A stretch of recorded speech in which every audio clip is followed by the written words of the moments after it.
right now. So welcome to day 5. I'd rather call it day 5 than final day of the tour, because this should all be the beginning of a conversation, not ending today. And I hope you enjoyed the week so far. How about the Facebook meeting that we're going to have in a few minutes? Yeah. Janis, unmute yourself. Go ahead. Yeah, I mean, I took my time as you suggested. So we have it in our hands. If it's going to be a meeting we profit from, and if we have the right questions we're interested in. So I have a set of questions. And very good. So if no one else is taking the opportunity to ask theirs, I'm definitely here to ask mine. Perfect. Yes, I love it. I think that's the way this meeting is going to be perfect. And if you are going to ask for your questions for 1 hour, I'm sure there are some relevant questions for the others as well. And you just coined them. So fair enough. For the rest of you guys, please do let me talk for 1 hour. Ask your questions as well. Also, if you, again, right, sometimes you feel like it's hard to phrase it, but easier to type it. It's always okay to text me the question in the chat and I'll ask that for you. If you feel more comfortable with that, also kind of responding on things. Sometimes I can answer and I can cue the questions. So it's totally fine. Whatever works for you works for me. I'm curious. We have Julia. She's my mentee. She's been my mentee 2 years ago. She is a go-getter. She gets things done. She's amazing. She signed up for today, just a few hours ago. So I'm sure she's going to join soon. Julia Ramsmeier? Yes, here she is. Here she is. Here she is. Hey, Julia. And we have Barnabas, so Adam, I guess.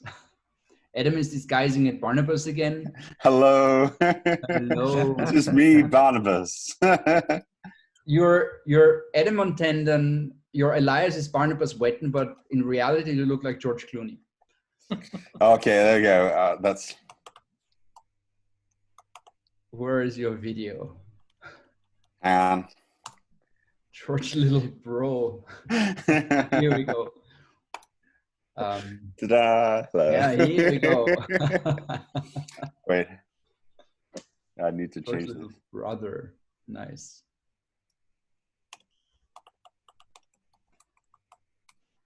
There we go. Better looking brother. Here we go. Yes, that's totally on spot. And overconfident. Did you color the beard, Adam? No, Did you color the beard? Did I color it? Sure. Yes, it's looking No, more white now. it's naturally 3 different shades of gray. I'm working up to 50 shades of gray, but I got at least 3.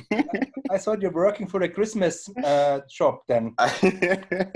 What a conversation to join into, 50. Yeah, Santa Claus has got taken down with the virus, so someone's got to go house to house. It may as well be me.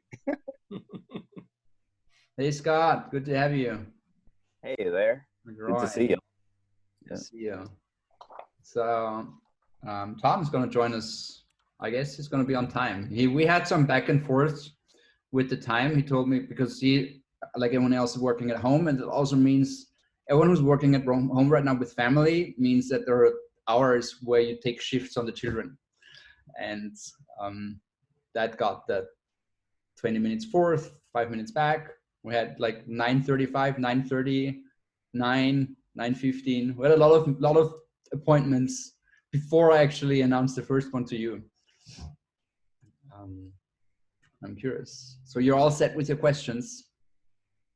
Did you ask did any one of you post it on your Facebook wall? What would you ask? I'm meeting Facebook today. What would you ask? Did any one of you post that? Julie, you can still do it. I'm going to do it right now. I'm meeting Facebook in 5 minutes. What would you ask if you were me?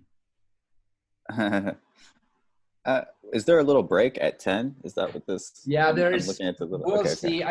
I didn't want to bother Julius too much with the back and forth. So we'll see. We'll stay here. We can chat. We're flexible. He might be just popping in. or I can have breakfast. Or you can have breakfast. Yes. Yeah, I was preparing lunch, and the moment it was done, I felt like now is the right moment to get online. So Laura had lunch. I guess she liked it. Dinner, sorry, early dinner. Whatever you call it, second meal. How you guys doing? Scott. Terrific. I'm doing that post. Julia, can you flip your screen a little away from you? Because we have like your, yeah, perfect. Sorry. It's okay. How were their sessions for you guys yesterday? How did you like yesterday's session? So like one day later, looking at Frederick and the plug and play people. Yeah, I like the stuff with the growth part, because I've known a lot of the theory of it before, but it was really nice to see somebody doing it and showing the behind the scenes. When he opened up the spreadsheets, I know that's like the geekiest thing in the world, but it's like, oh, it is as simple as just a really freaking big spreadsheet. You know, there's no magic button or anything. You just do the same thing again and again and again until you get it right. And yeah, so that's, every time it's kind of reassuring. Every time I look at Frederick's spreadsheets, I feel like, is this really supporting him, or does he support Google Docs? So many hours just maintaining, but I guess he has got the shtick. So I guess he's good with the effort, how much it pays back, and then with the teams working on it. I just felt like, and then he went all these different tools that he's using. He's like, Frederick, you're using so many tools. Do you actually breathe? Like you're feeding the data companies with information. But yes, it works. And I mean, I was actually blown. They said they're launching 10 projects every week. It's pretty stunning. You gave me a few ideas as well, but I don't think I could ever do it on that scale. 10 ideas, 10 projects per week. I guess if you make 10 projects per week as your mission, 3 doesn't feel so hard. But if you make 5 as a mission, 1 already feels like an accomplishment. That's the 12-star experience theory. I don't know if you've ever watched the podcast of Reid Hoffman, Masters of Scale. I'm going to put this down and share it with you.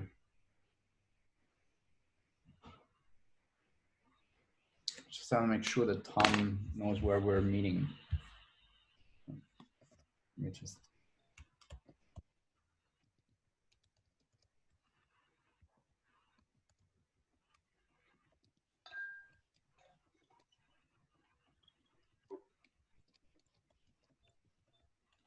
So Reid Hoffman is the LinkedIn founder, and he has his monthly, I think, podcast where he invites Silicon Valley founders and other inspiring personalities for an interview. And the first one was Brian Chesky, the co-founder of Airbnb. And Brian Chesky speaks about the 12-star experience. So the first 1-star experience, you book an Airbnb and no one is there. You go home, you're disappointed. 2-star experience, you book an Airbnb, it's there, but it's dirty and it smells and you don't like it. You will probably never book again. The 3-star experience is, it's kind of okay, a little under delivery, but whatever. So it goes all the way up to the 5-star experience where everything is okay, and the 7-star experience where you get surf hours and the surfboard is already prepared, and the 9-star experience where dinner is booked at a table at a restaurant, at a fancy restaurant, and the surf, everything is kind of, the whole week is curated. And the 12-star experience would be the red curtain rolls out upon arrival at the airport. 100,000 fans are looking there. Lady Gaga is playing an intro song. Elon Musk is welcoming him and invites him on a space flight for the first day.